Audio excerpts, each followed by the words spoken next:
one of the aspects of aging that we can identify with aged stem cells is they differentiate into the wrong tissue. An older person, an increasing amount of their regeneration, if it is even occurring, even though it's suppressed, is becoming the wrong tissue type.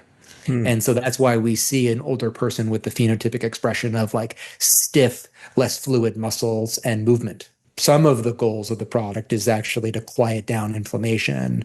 Some of the ingredients are designed to actually elicit a pulse of the stem cells. So it wakes them up and it gets them into circulation. And then other ones are supporting differentiation and even stem cell protection. Hey everyone, this is Jonathan Marx from GoToHealth. I hope you're having a wonderful day. We have a great topic today. We're talking about the incredible powerhouse of your body's stem cells. Your body's stem cells are the key to rejuvenation and regeneration. Stem cells are a special type of cell that has two important properties. They're able to make more cells like themselves, that is, they self-renew. And they can become other cells that do different things in a process known as differentiation. Stem cells are found in almost all tissues of the body, and they're needed for the maintenance of tissue as well as for repair after injury. Depending on where the stem cells are, they can develop into different types of tissues. But as we age, our stem cells age along with us, which can result in reduced tissue repair, decreased immune function, tissue dysfunction, and increased cancer risk. Fortunately, there's a way to rejuvenate and kickstart your stem cells, and that's the topic of our show today. Discover the incredible potential of these cells and how they can be harnessed to improve your overall health and well-being. Learn about the latest research and advancements in stem cell therapy and how it can be used to prevent and treat a range of diseases and conditions. With us to talk about this today is Dr. Dan Pardi. He's the Chief Health Officer at Qualia Life Sciences, where he leads education to advance Healthspan and peak performance. He holds a PhD in cognitive neuroscience from Leiden University and Stanford, and speaks frequently at events like TEDx, VC firms, and the Institute for Human-Machine Cognition. Because you're a GoToHealth listener, we have a special deal for you today. If you go to qualialife.com, that's QUALIA, qualialife.com/GTH, and enter the coupon code GTH, you'll enjoy 15% off your products. Again, that's qualialife.com/GTH. Use the coupon code GTH. As a reminder, before we get to Dan, if you like our show, please leave us a 5-star review or a thumbs up on Apple, Spotify, or YouTube, or wherever you're listening to us. It helps us get the word out. Thanks in advance. So welcome to the show, Dan Pardi. How are you today?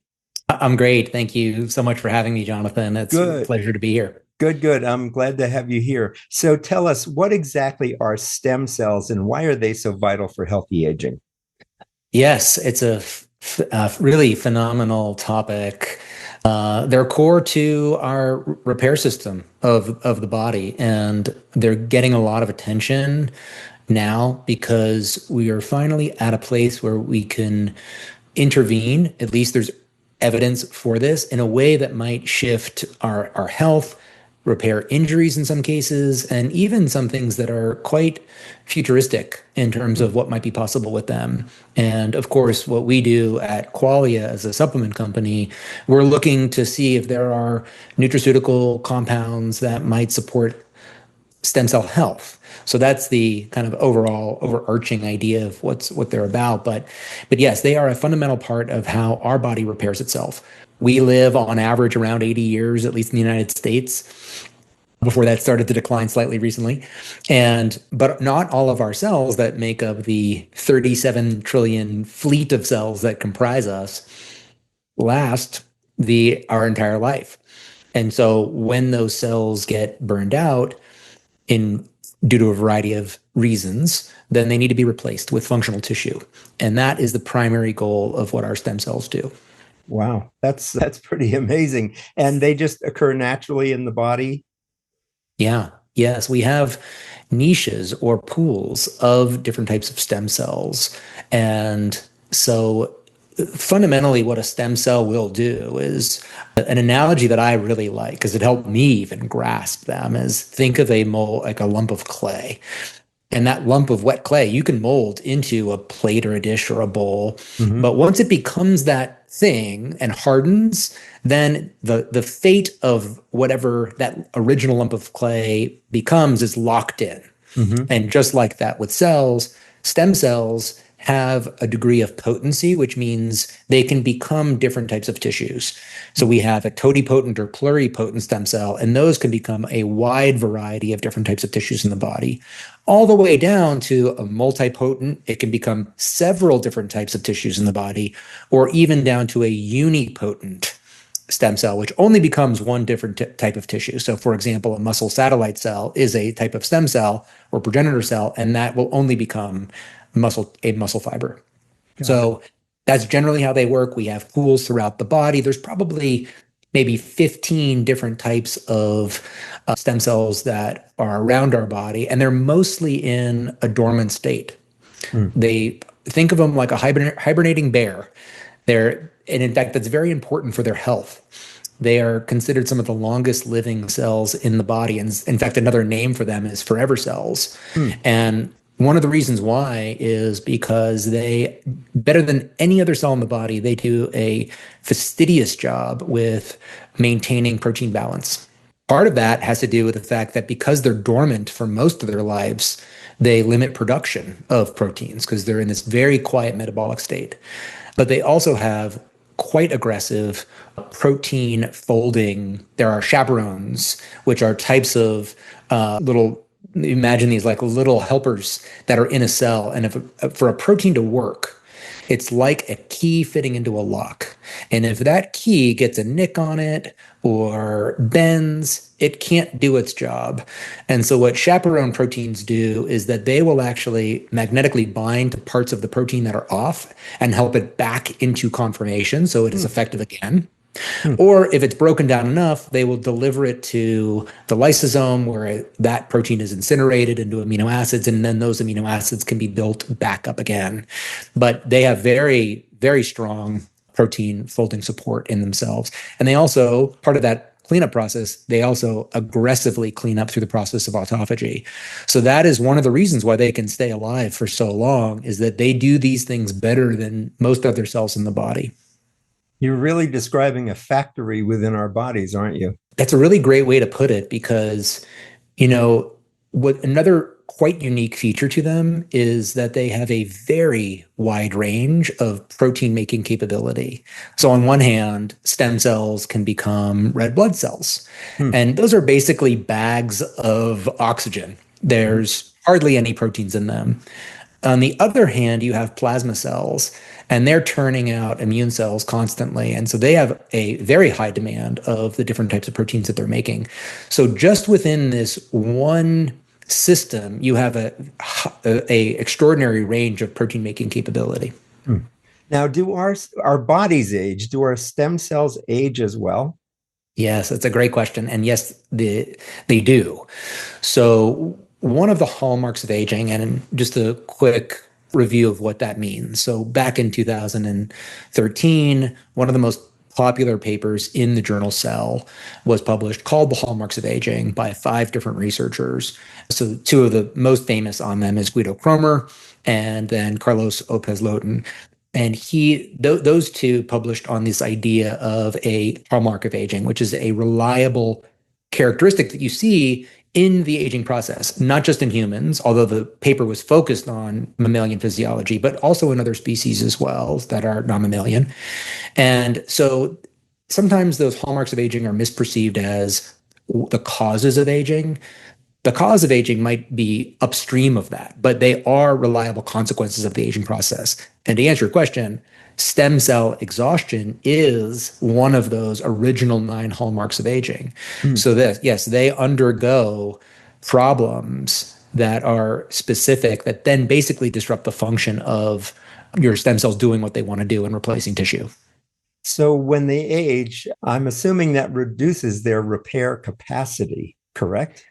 That is the best way to think about what happens because before that, a variety of weirdness can take place. So, as I was mentioning before, they mostly reside in this quiescent state.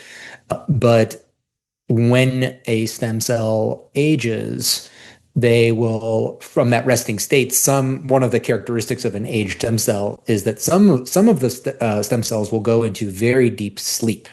So it's hard for the body and the normal mechanisms to wake that stem cell up, activate it, so that it can undergo the normal steps of self-renewal, proliferation, and then getting into circulation to find where it needs to go and repair injured tissue.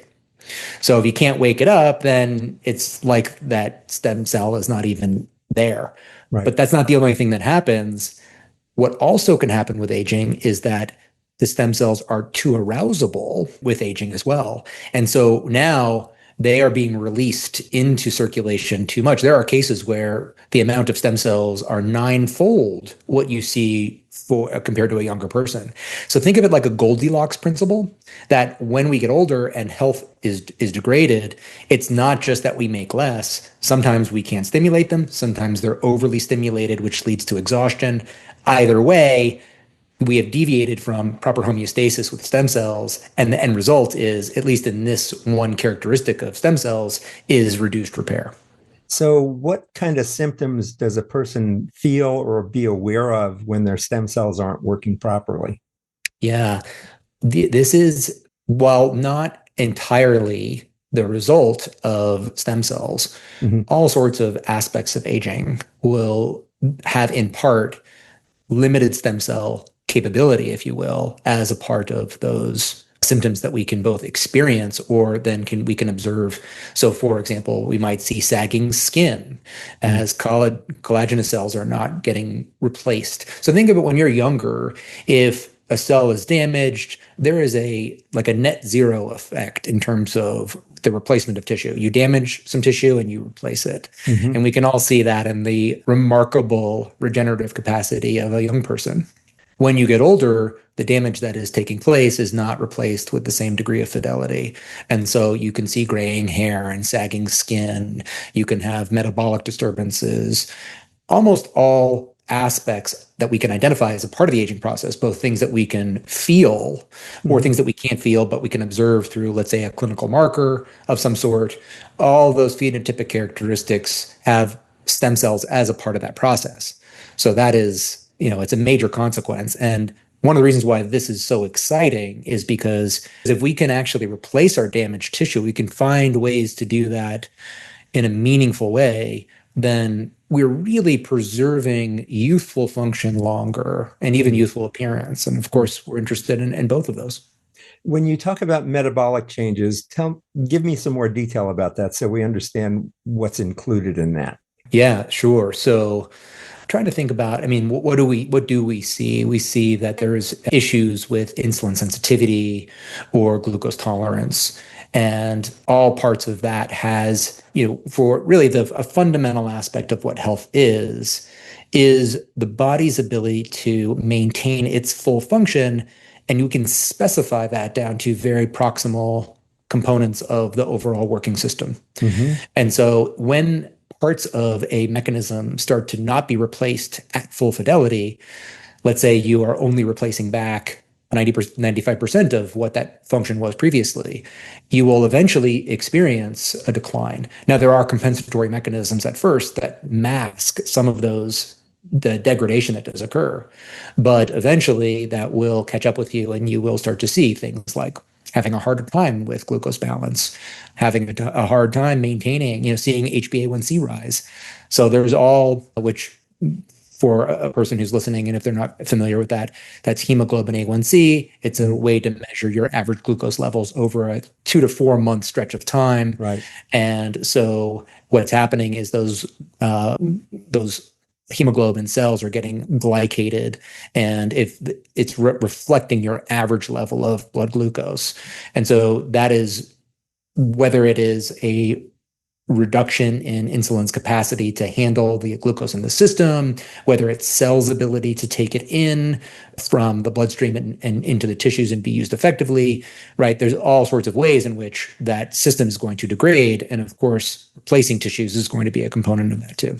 You've talked about blood sugar here and blood sugar systems. Is there also effects, let's say, on digestion or brain processing, mental acuity? There is no part of the body that will go untouched from a decline in the efficacy of our stem cells. So absolutely, we have neural stem cells, we have intestinal stem cells. Mm-hmm. Those are two of the 15 different types of pools that are in the body that are replacing tissues constantly. And so, for example, with the gut, what might we see if the cell lining of the gut is not being replaced to the same degree as full function? You're going to see perhaps leaky gut, dysbiosis, problems that are going to then lead to an increase in inflammation in the body because the body barrier systems are not handling their job of allowing in the good aspects like nutrients and keeping out things like lipopolysaccharides and other types of toxins. And so when that barrier system, whether it's in the gut or the blood-brain barrier or the orchid system that is feeding testicles in men, all of our different barrier systems, if those degrade, you're going to have a harder time maintaining homeostasis. Wow. So if I can just summarize what I've just heard, as we age, things decline, and our stem cells are the cells that repair the systems in our body, but even the stem cells can age. So as we age, things can just start breaking down. Is that correct? That's right. Okay. And even though stem cells are themselves a hallmark of aging, stem cell exhaustion, they too will be subject to the other hallmarks of aging, like genomic instability, telomere attrition, higher levels of oxidative stress and inflammation. So even though they are one of the hallmarks of aging, they too are subject to the others as well. Is there a specific age where supporting stem cells can become especially important? Well, as we know, lifestyle is critical to supporting all types of tissues in the body. So let's talk about that. As you would expect, exercise, all of the cardinal aspects of lifestyle that we recognize as healthy do themselves have an impact in stem cell balance and health. So I'll give you an example, like even just a 15-minute interval of intense high intensity training can create a 2.5 times surge in circulating stem cells. So even though I mentioned earlier that stem cells, once they degrade their ability to maintain homeostasis, you're seeing in some cases 9-fold increases in stem cells, we do see in other tissues less of an ability to actually get them into circulation. And so I'll just take one moment because it'll help, I think, the listener it'll close the loop. So I talked about how they live in hibernation, but then they need to be activated, woken up. They need to then undergo the self-renewal process where they make a clone of themselves, which is another stem cell that can do the same job as its parent cell. And then one of the daughter cells is a progenitor cell, which is then destined to go find tissue somewhere to then replace tissues. They then need to migrate to the right place. They need to get into the tissue niche. And then they need to listen to signs of the local environment that then tell it very specifically what to become. Because what you don't want is a stem cell differentiating, let's say in your muscles, into a neural stem cell or a neuron or fat tissue. And in fact, one of the aspects of aging that we can identify with aged stem cells is they differentiate into the wrong tissue. So for example, imagine a 90-year-old person who's very stiff in terms of how they move their muscles. Well, we see that the differentiation signals that the stem cells are receiving, if they do arrive to the right place, are not handled well. It's like there's a lot of static on the line and it's not sure what to become. And we can see muscle satellite cells actually differentiating into fibroblasts or scar tissue.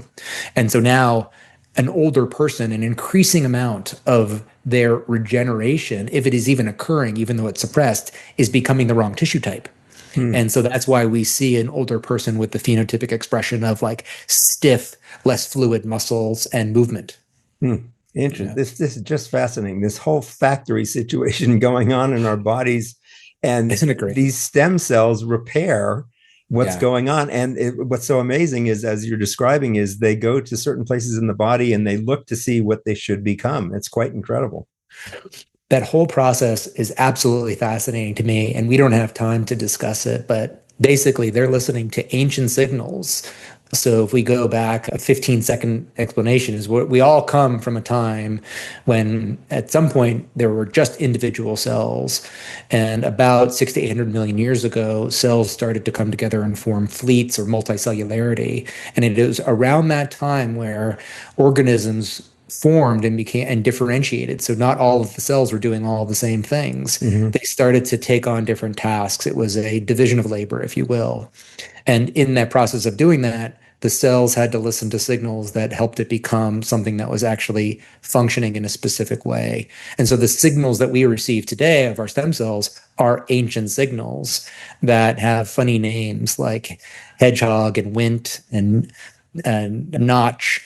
But they are then these signaling pathways that will elicit transcription factors in a cell, and then that cause that cell to make only specific types of proteins. Because as you know, all of our cells have all of our DNA, but you have to make only the right protein so it becomes the right cell. And the orchestration of that is beautiful. It takes weeks for a cell to differentiate into its final form. And it's this beautiful process that has involved transcription factors and signaling pathways and epigenetics that then help it become what it needs to become. But all of that needs to be in balance. Just magic. Amazing. I So, know. so Yeah. it would seem to me that we want to have a process for stem cell support. And I understand Qualia has created a product called Qualia Stem Cell. Tell us Yeah. about that and how it supports stem cells. Several years ago, we saw that targets of Healthspan, so some of the hallmarks of aging, seem to be amenable targets for us to then create a nutraceutical formulation that would target multiple different pathways or opportunities. And so our stem cell product is no different. And what we want to do is to try. One of the reasons I wanted to articulate that entire process of how a stem cell, where it lives and how it finally does its function, is because each part of that process provides an opportunity for us to nudge it in the right way. As I mentioned earlier, one aspect of stem cell exhaustion is overworking them, right? They have to stay in their hibernating state most of the time. And so our product design was reflective of that. How do we create a regenerative pulse, but not try to stimulate stem cells constantly? And so our product is taken for 4 days in a row, and then you wait a month, and then you do it again. And this is very much in the spirit of some of the other products we have, like a 2-day senolytic or senescent cell destroying formula. And the whole idea is that we're now orchestrating a sort of multi-product fleet that is targeting the different hallmarks, because we will not have a singular product that does it all. But we have to be, at least for now, we have to be selective in how we're trying to support the health of the body to do what it wants to do. So you just take the Qualia stem cell product 4 days a month, and then you stop and take it 4 days a month the next month. Why do we stop? Because usually, when I think about vitamins, I've got to be taking it every day. What's different about this? What happens, Jonathan, to our immune system as we get older? It becomes weakened.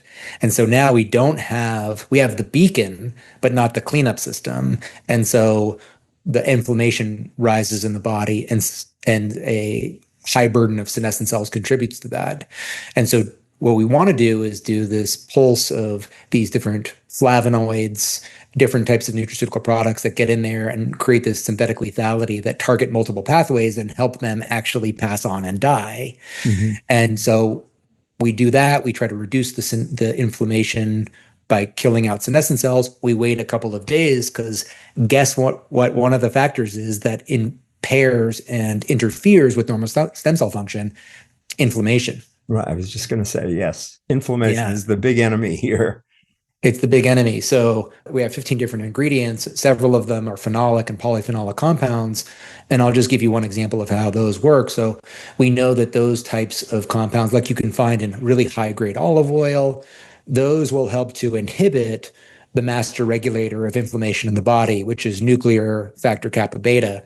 And so these phenolic compounds will bind to that and prevent it from translocating into the nucleus, where it can now make inflammatory molecules like TNF alpha, interleukin 1 beta, IL-6.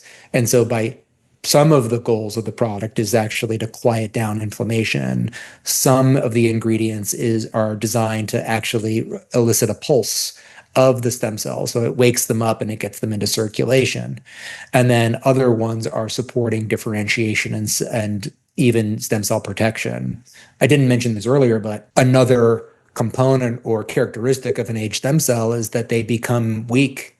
They lose their resilience. And so even if they have gone through all the processes so far, they are released from their niche, they get into circulation, they get towards differentiation. Halfway through the process, they're not strong enough and they die along the way. Mm-hmm. And so another aspect is how do we then protect them to make them healthier so that they can fulfill their objective, which is, replacing tissue. Got it. So your Qualia stem cell formula addresses 6 different aspects of stem cell activity. Can you walk us through those? Yeah. So I've talked about some of these so far, but we want to activate and mobilize some stem cells, right? We want to then help them migrate. And so we're providing circulatory support that allows to do that. So imagine, like, how does stem cells don't wander aimlessly within circulation? They have to listen to signals. So the kind of fun analogy that I imagine is, imagine these stem cells have a little nose on them and they are smelling this chemical trail that is released by the damaged tissue. Mm-hmm. And that's how they are now in circulation. And then they will adhere to the cell wall close to where they need to get into the tissues. And so that whole process is then supported. We have several ingredients that are supporting that, like panic ginseng and Salvia militariza, one called fucoidan, which is a seaweed. And then, so that's part of it. We talked about, of course, proliferation, so that self-renewal and duplication process. Mm-hmm. We talked about differentiation. We talked about protection and resilience. It's really overwhelming to try to talk about all the different mechanisms of every different part of the formula. In general, what we did is screened over 100 different nutraceutical compounds that have either preclinical or clinical support to support some part of the process. Mm-hmm. And that's where the art of formulation comes in. So we have a group of PhD scientists who then sit around and argue and debate and advocate for the right combination of how do we create a formulation that's doing the right things. And like I said, that is very much an art form. Got it. So what kind of results will people feel, or what have they reported? Are they subtle? Are they noticeable? How quickly might someone notice an effect when they're taking Qualia stem cell?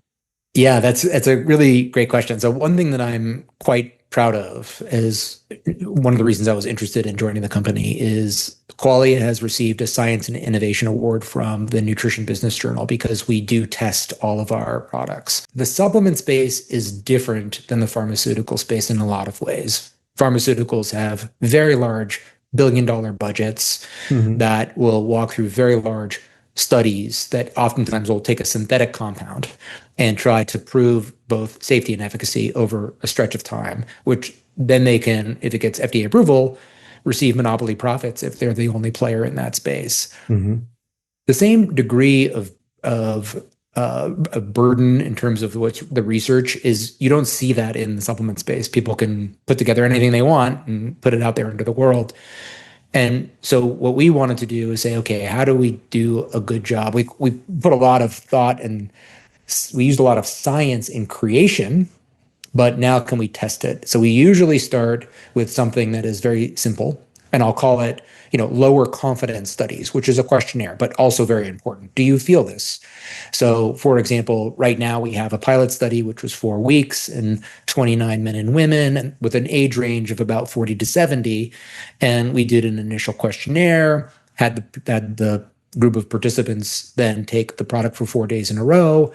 And then we did 2 follow-up questionnaires, which is one at 5 days, so the day following, and then another 11 days. Mm-hmm. And we were mostly looking at symptoms of aging and a subscale of that, so healing and well-being. In general, I was personally surprised by this because I expected people not to feel anything right away. I would think you would need to be on this maybe for 3 months or so before you could notice real effects. But people reported decrease from baseline from symptoms of aging. So men was a decrease in about 30%, women 42%.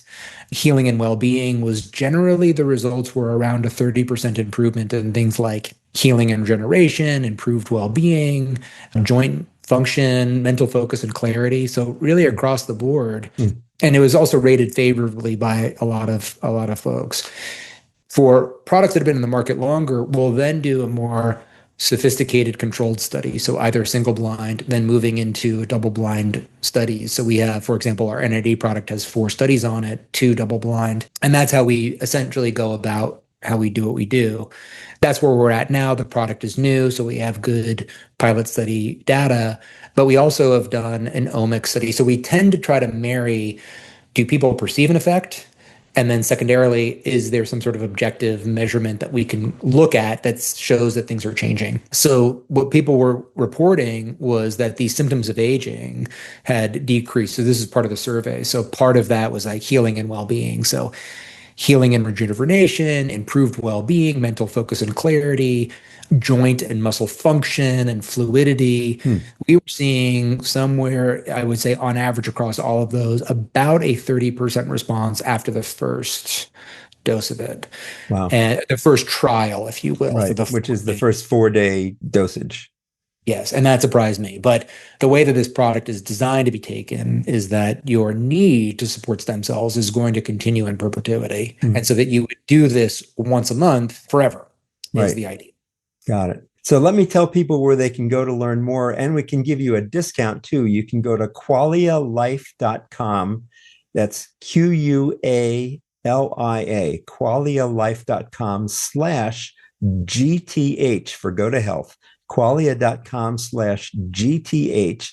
And we have a coupon code of GTH where you can get 15% off any Qualia order. So make sure you go there. You can enjoy the discount. You can check out their different products. Again, it's qualialife.com/GTH and then code GTH. So doctor, are there any questions that I haven't asked that I should have, or what kind of big message would you like to leave with people today? 2 things: that everybody gets to choose their comfort and their relationship with supplements. Supplements are not a silver bullet, but at best, sometimes they're considered a crutch. And in my mind, I think of them as a catalyst. That it is what's exciting to me, why I wanted to work in the product space, is that you can embed a lot of knowledge into a very easy form factor to comply with. But once a person starts to take steps, let's say if a person is starting off in terms of this is something that they're using in their health journey, we're more likely to see coherent decisions. If you're already investing in a particular area, you might be more likely to sleep better, to exercise, to sit less, to do the other things that we know are also extremely helpful. And I encourage everybody to establish their own rhythm and pattern. Health is a holistic pursuit. Right? Sometimes people will ask me, what's most important, exercise or sleep? And I respond with, what's the most important leg of the 4-legged chair you're sitting on? Right. If one of your legs was currently pretty creaky and broken, maybe for you that meant that you're going to emphasize some support in that area. But the idea persists that it all matters. And the inspirational message that I would say is, it can feel overwhelming at times because we're just getting more and more information all the time. But every time you learn something valuable, something that you add to your own practice, you have now the opportunity to exploit that knowledge and that pattern, that method for your own benefit for the rest of your life. And so don't worry about going slowly, make progress, incremental, and you'll start to see additive compounding effects over time. Great. Thanks so much for being with us today. We've been talking with Dr. Dan Pardi. He's the Chief Health Officer at Qualia Life Sciences, where he leads education to advance health span and peak performance. He holds a PhD in cognitive neuroscience from Leiden University and Stanford, and speaks regularly at events like TEDx, VC firms, and the Institutes for Machine Cognition.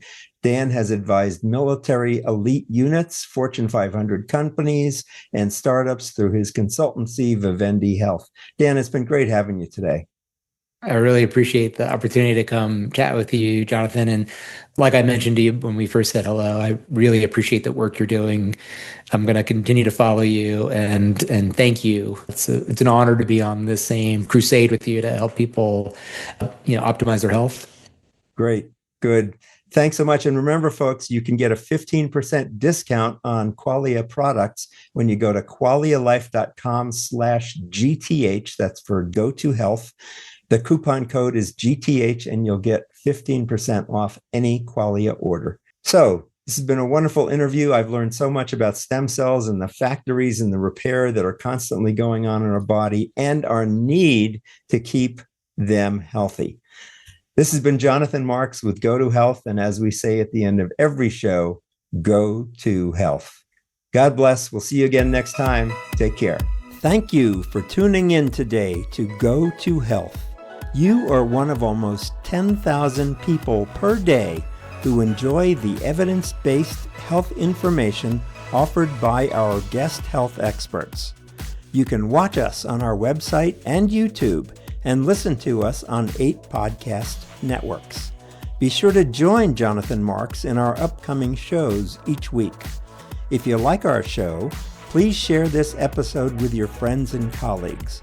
You can subscribe to the show, join our email list, send us feedback, browse through the online store, and view our library of over 150 shows at gotohealthmedia.com.